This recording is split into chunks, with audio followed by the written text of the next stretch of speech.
تو یہ محبت کی بولی ہے. آپ کو سمجھ آ رہی ہے؟ داتا گنج بخش علی حجویری نے لکھا ہے کہ محبوب پر بندے کو غصہ بھی نہیں آتا. محبوب جو ہوا، محبوب کے اندر بندے کو نقص بھی نہیں نظر آتا. وہ محبوب جو ہوا، یہ نہیں ہے کہ دنیا داری میں لوگوں میں، عام انسانوں میں کوئی نقص ہوتا نہیں. انبیاء کے علاوہ جتنے بھی انسان ہیں ان میں کمزوریاں ہوتی ہیں، لیکن محبوب میں بندے کو نقص کوئی نہیں. سمجھ آئی آپ کو؟ نہیں سمجھے نا میں کیا کہہ رہا ہوں؟ نقص یہ نہیں کہ نقص ہوتا نہیں ہے، نظر نہیں آتا. نہیں اجے بھی نہیں سمجھ آئی گل. نہیں ٹھہرے آپ، سبحان اللہ، بے شک نہ کہ مسئلے کو سمجھیں. یہ نہیں کہ ہوتا نہیں، ہوتا ہے، لیکن عام انسانوں میں نقص.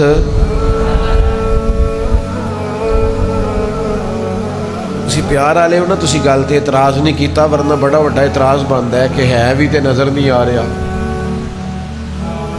یعنی گلاس میں پانی ہے اور نظر، عجیب بات ہے نا. تسی آکھو گے جی آ رہا ہے، سانوں نظر آ رہا ہے، تک ہلدا جلدا پیا، وزن تو محسوس ہو رہا ہے. محبوب میں یہ نہیں کہ نقص ہوتا نہیں، نظر نہیں آتا. اس کو سمجھ لیں. اس کی وجہ محبت کی ایک پٹی بھی ہوتی ہے، اور جب پوری طور پہ آنکھوں پہ چڑھ جائے تو پھر محبوب میں سے نقص نظر. حدیث پاک موجود ہے، پہلے حدیث سن لیں ذرا، بات پکی ہو جائے. حضور فرماتے ہیں محبت بندے کو اندھا بھی کر دیتی ہے، بہرا بھی کر دیتی ہے، اور گنگا بھی کر دیتی ہے. محبت کرنے والوں میں 3 عیب ہوتے ہیں. ایک وہ گنگے ہوتے ہیں، دوسرا اندھے ہوتے ہیں، تیسرا بہرے ہوتے ہیں. تو جے پوری آنکھاں کھول کے دیکھے نا تو پھر پیار نہیں کرتا. چلے میں دلیل دیتا ہوں. صحیح مسلم میں حضرت عمر بن عاص کہتے ہیں مجھ سے اگر کوئی کہے نا حضور کا حلیہ بیان کرو تو میں نہیں کر سکتا، میں نے کھول کے دیکھا ہی نہیں. رو بھی اتنا تھا میں دیکھ ہی نہیں سکا. محبوب جو ہوتا ہے اس کے بارے میں انسان کا، یہ عام انسانوں کی بات کر رہا ہوں میں، اس کے بارے میں فلسفہ یہ ہوتا ہے کہ نہ اس کا عیب دکھائی دیتا ہے، نہ سنائی دیتا ہے، اور نہ زبان پر. اور اگر آئے تو پیچھے تو میں نے حدیث سنائی تھے نا، اور اگر آئے تو پھر اعظم چشتی مرحوم بول پڑے، کہنے لگے محبوباں تے نقطہ چینی کرن تو جڑا باز نہیں آندا. محبوباں تے نقطہ چینی کرن تو جڑا باز نہیں آندا. اصل منافق جانو اس نو، اے جھوٹا پیار جتاؤندا. اصل منافق جانو اس نو، اے جھوٹا پیار جتاؤندا ہے. سانو دسیا عشق دے مفتی حازم چشتی کہتے ہیں محبوباں تے نقطہ چینی کرن تو جڑا باز نہیں آندا.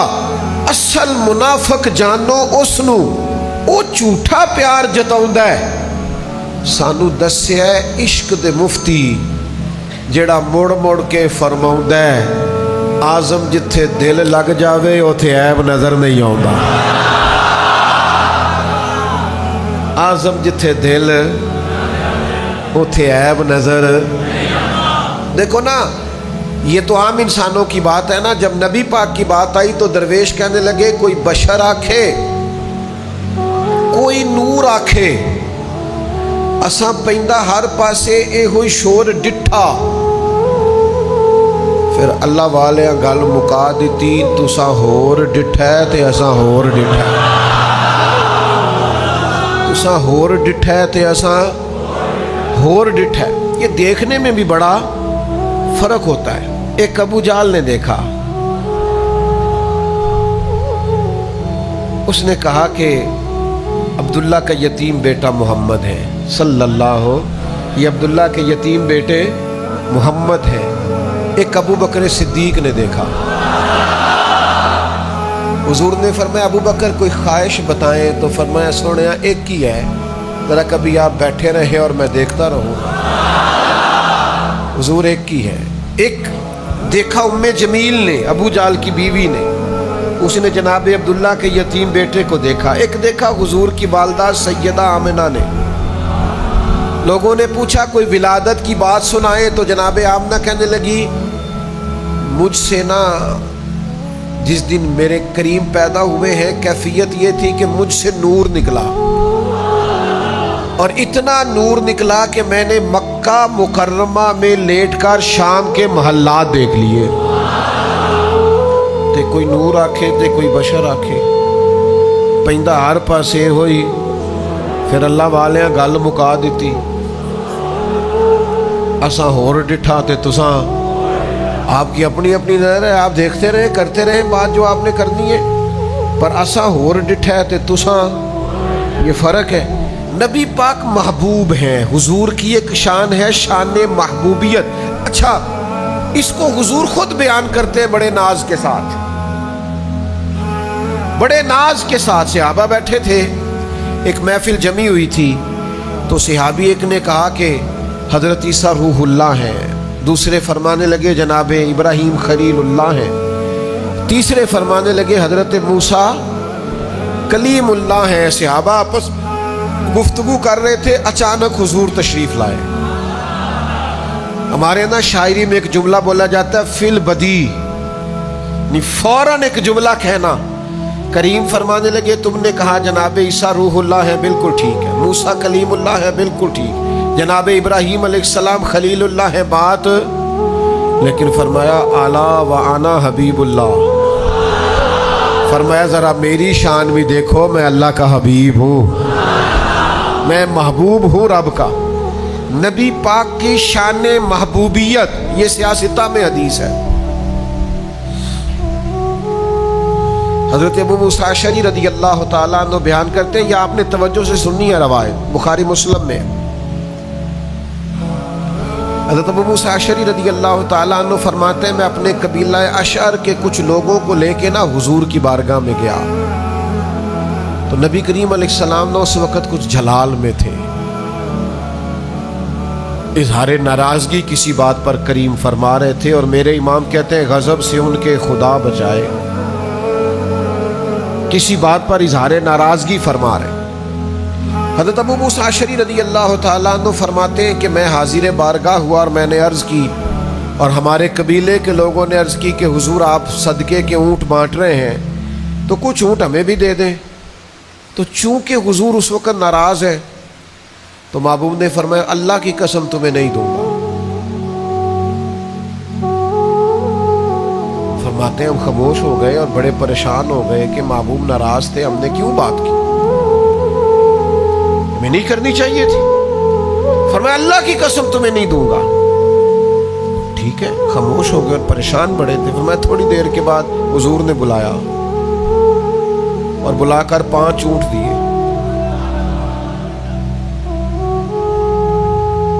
پانچ اونٹ دیے اور پہلے قسم کھا لی کہ نہیں دوں گا، سیاستہ میں موجود۔ حضرت ابو موسیٰ اشعری کہتے ہیں ڈرتے ڈرتے عرض کیا یا رسول اللہ آپ نے تو قسم نہیں اٹھائی تھی کہ نہیں دوں گا، تو حضور پھر آپ نے دے دیے۔ تو یہ جملہ موجود ہے سیاستہ میں، محبوب فرمانے لگے یہ میں نے نہیں دیے، یہ اللہ نے دیے، میں نے نہیں دیے، میں نہیں کھولتا اس جملے کو، یہ اس کا مطلب کیا ہے، لیکن حضور فرماتے ہیں یہ میں نے، کس نے دیے؟ اللہ نے۔ ہاں ایک مسئلہ بعد میں حضور نے سمجھایا کہ اگر میں کبھی ایسی قسم اٹھا لوں اور پھر میں سمجھوں کہ نہیں بات اس طرح تھی تو میں قسم کا کفارہ دے دیتا ہوں، یہ مسئلہ بعد میں سمجھایا، لیکن پہلے کریم نے فرمایا میں نے نہیں دیے، یہ اللہ نے دیے۔ کیوں کہ محبوب جو ہوئے اللہ کے، تو حضور کسی کو کچھ دیں تو یوں ہی ہے جیسے، اچھا جس دن کی میں نے یہ روایت پڑھی ہے نا تو میرا دل کرتا ہے میں ان لوگوں کو پاس بٹھا کے نا تو یوں نشانی لگا کے کہوں تم کہتے ہو حضور سے نہیں مانگنا چاہیے، تو حضور تو دے کے کہتے ہیں میں نے نہیں دیا، دیا کس نے ہے؟ اللہ نے۔ تو جب محبوب کے دستے مبارک سے جو ملے وہ حقیقتاً اللہ ہی سے ملتا ہے، تو پھر ہم نے حضور سے نہیں لیا، ہم نے رب سے لیا ہے۔ تو مانگیں گے مانگے جائیں گے، منہ مانگی پائیں گے، سرکار میں نہ لا ہے نہ حاجت اگر کی۔ حضور اللہ کے محبوب ہیں اور مطلق محبوب ہیں۔ صحابہ دیکھتے تھے نا ماحول تو پھر تھوڑے تھوڑے تبصرے کرتے تھے، جو قریب رہتے تھے نا وہ تھوڑے تھوڑے تبصرے کرتے تھے، اپنی جو ان کی چاہت ہوتی تھی، جو چیزیں وہ محسوس کرتے تھے اس پر وہ بعض اوقات خوبصورت جملوں کے ساتھ رائے دیتے تھے۔ ایک رائے سیدہ عائشہ صدیقہ نے دی، حضور کی بارگاہ میں عرض کرنے لگی یا رسول اللہ ایک بات نہ عرض کروں؟ کریم نے فرمایا کرو۔ تو سیدہ عرض کرنے لگی یا رسول اللہ میں دیکھتی ہوں آپ کا رب آپ کی مرضی پوری کرنے میں جلدی فرماتا ہے، آپ جو چاہتے ہیں رب اسے پورا کرنے میں، یعنی حضور ارادہ کرتے ادھر آیت آ جاتی، محبوب کسی کو نوازنا چاہتے اس کے لیے حکم الہی آ جاتا۔ نبی پاک اللہ کے محبوب ہیں، یہ حضور کی شان آپ نے یاد رکھنی۔ اور اس محبوبیت کا اصل اظہار کب ہوگا؟ قیامت والے دن، قیامت والے دن۔ اعلیٰ حضرت فاضل بریلوی فرماتے ہیں یہ قیامت میں پتہ چلے گا، قیامت میں۔ اور ایک درویش نے کہا تھا فقط اتنا سبب ہے انعقاد بزم محشر میں کہ ان کی شان محبوبی دکھائی جانے والی ہے، یعنی اعمال تول گئے ہیں، فیصلہ ہو گیا ہے، بندے کو فرشتے دوزخ میں لے جا رہے ہیں، پر حضور کی شان محبوبی ہے نا، حضور کہتے ہیں واپس چلو، چلو میرے سامنے تولو۔ تو یہ محبوب ہے نا، فرشتے واپس آ گئے، دوبارہ تولا تو محبوب نے جیب سے رکا نکال کے رکھا تو اس کے اعمال نیک بڑھ گئے۔ یا رسول اللہ یہ کیا ہے؟ فرمایا تو نے درود نہیں پڑھا تھا ایک دفعہ؟ تو یہ ان کی شان محبوبی دکھائی جانے والی، فقط اتنا سبب ہے۔ اسی لیے اعلیٰ حضرت نے مشورہ دیا ہے کہ آج لے ان کی پناہ، آج مدد مانگ ان سے، کل نہ مانیں گے قیامت میں اگر مان گیا۔ اور انہیں جانا انہیں مانا نہ رکھا غیر سے کام، للہ الحمد میں دنیا سے۔ تین باتیں آپ سے کرنی ہیں بڑی ضروری، تین باتیں کرنی۔ نبی پاک محبوب ہیں اللہ کے۔ عارف رومی نے ایک بات لکھی ہے، وہ کہتے ہیں حضرت موسیٰ علیہ السلام کے زمانے میں نا ایک شخص مسلمان نہیں تھا اور اس کی کچھ عادات بھی ٹھیک نہیں تھی، وہ حضرت موسیٰ علیہ السلام کی نا نقلیں اتارتا تھا، آپ کی طرح کا امامہ باندھتا، آپ کی طرح چھڑی پکڑتا، آپ کی طرح بولتا۔ تو حضرت موسیٰ کلیم کی قوم کا غلبہ ہوا تو اسے نکال دیا۔ ایک عرصے کے بعد حضرت موسیٰ علیہ السلام کو حکم ہوا کہ فلاں جگہ ہمارا ایک دوست انتقال کر گیا ہے، آپ حکم دیجئے لوگوں کو کہ غسل کفن کا بندوبست کریں۔ حضرت کلیم تشریف لے گئے تو عرض کی مالک یہ تو وہ نقلیں اتارنے والا ہے۔ تو مالک نے فرمایا بے نیاز ہے نا رب، فرمایا ہم نے اسے توبہ کی توفیق بھی دی اور آپ کا کلمہ پڑھنے کی توفیق بھی دی۔